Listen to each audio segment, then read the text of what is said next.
Flume starts up. Let's go to channels. Channel is actually a passive component. Channel is more of a buffer. So channel doesn't actually run its own threads except for cleanup. So every agent's channel is actually written to or read by the source of the sink respectively. The channel doesn't pass the events out to the source. Instead, the source says, give me any events. There are three major channels that ship the Flume: the file channel, the memory channel, and the JDBC channel. The file channel is what most people use because most people don't want to lose data. And the file channel actually doesn't lose data, but instead it persists on disk. So the file channel basically can scale if you put more disks. So if you have 20 disks and you actually put 20, configure file channel to use the 20 disks, the file channel actually round robin to begin with this, and it actually scales and the performance will scale or in fact improve if you put more disks in it because the seek time reduces for a user transaction. The memory channel is basically an in-memory queue. It's a transactionalized linked talking head.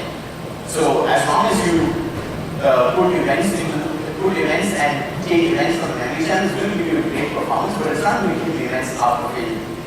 And it's obviously limited by the size of your memory. You cannot have arbitrarily large memory channels because of the fact that your memory is going to be limited to few GBs.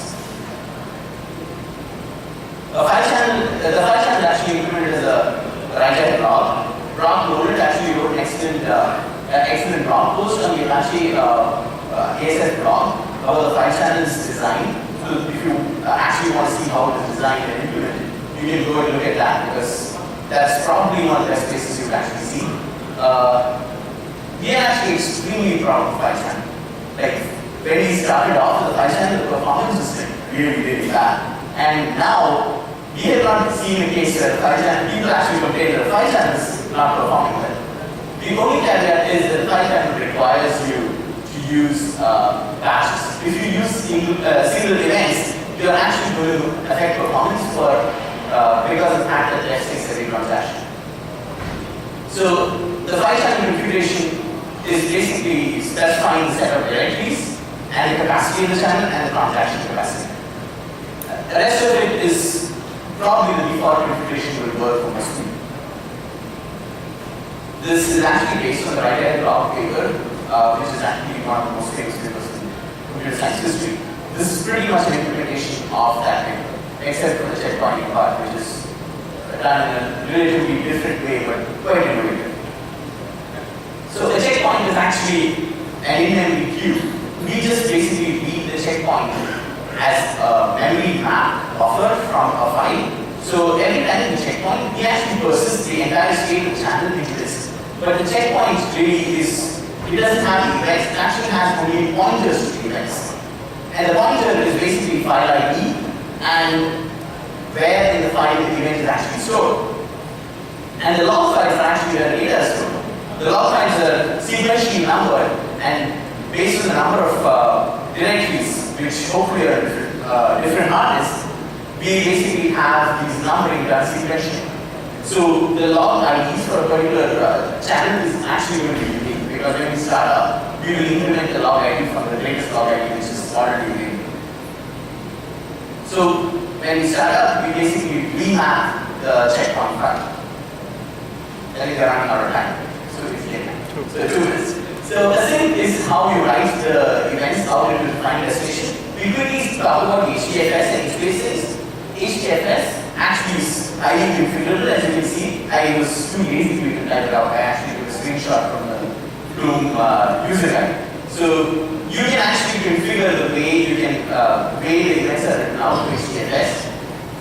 And it allows you to specify escape sequences to name your files as directories to where the events are written out so that you can actually configure Flume to write based on the headers and even timestamps of the events.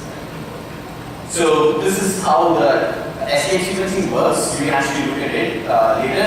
Unfortunately, I don't have time.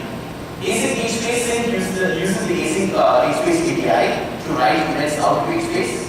It has a multiple serializer which allows you to just return a put based on the event. So you basically transform the event into the HBase and Flume will write the code out into HBase. So the row key and things like that are actually decided by your own code. IBC sinks, we already talked about the IBC sources. This is what sends data into the IBC sources. Now, serializers, by now you probably understand what serializers are. Unfortunately, I don't have much time to talk about sync groups, but this allows load balancing and failover. This is basically configurable. You specify the configuration where which are the hosts you want to load balance between and which are the hosts you want to failover in terms of priority. Application integration is using the client SDK, which uses the IBC. It's actually an IBC client itself. This is what is used even by the Flume sinks. The Flume sinks use these IBC clients to actually write next hop.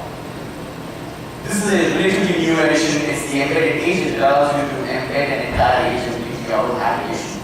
So a downstream failure doesn't result in an exception immediately. You have some time to recover from the downstream failure because there's a channel within your own application. Generative AWS. Reliability is actually a function of your own channel. You use a memory channel, you're going to lose data if the machine fails or the JVM crashes. You must carefully size the channels for the capacity. So capacity planning is one of the most important things you have to do. Batch sizes will have to be based on your brain requirements. And number of cores should generally be half the total number of sources and sinks because each source and each sink will run on its own pair. This is how a common topology looks like. I thought I should scare you in the end. So this is how a common topology looks like, and this is actually similar to what most users would deploy in production. Now, I don't think I have to summarize because I talked a lot already. These are the reference docs. This is the reference doc, which is the user guide and developer guide. It tells you how to actually use the embedded agent and the RBC client. Their guide, the user guide has considerable documentation for the configuration of all of the Flume components. And here are a bunch of blog posts which all of us wrote. That's it. You have a question? Questions for Andy?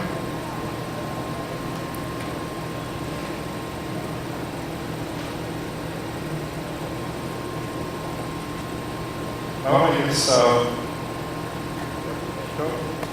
well, thank you. Thanks very much.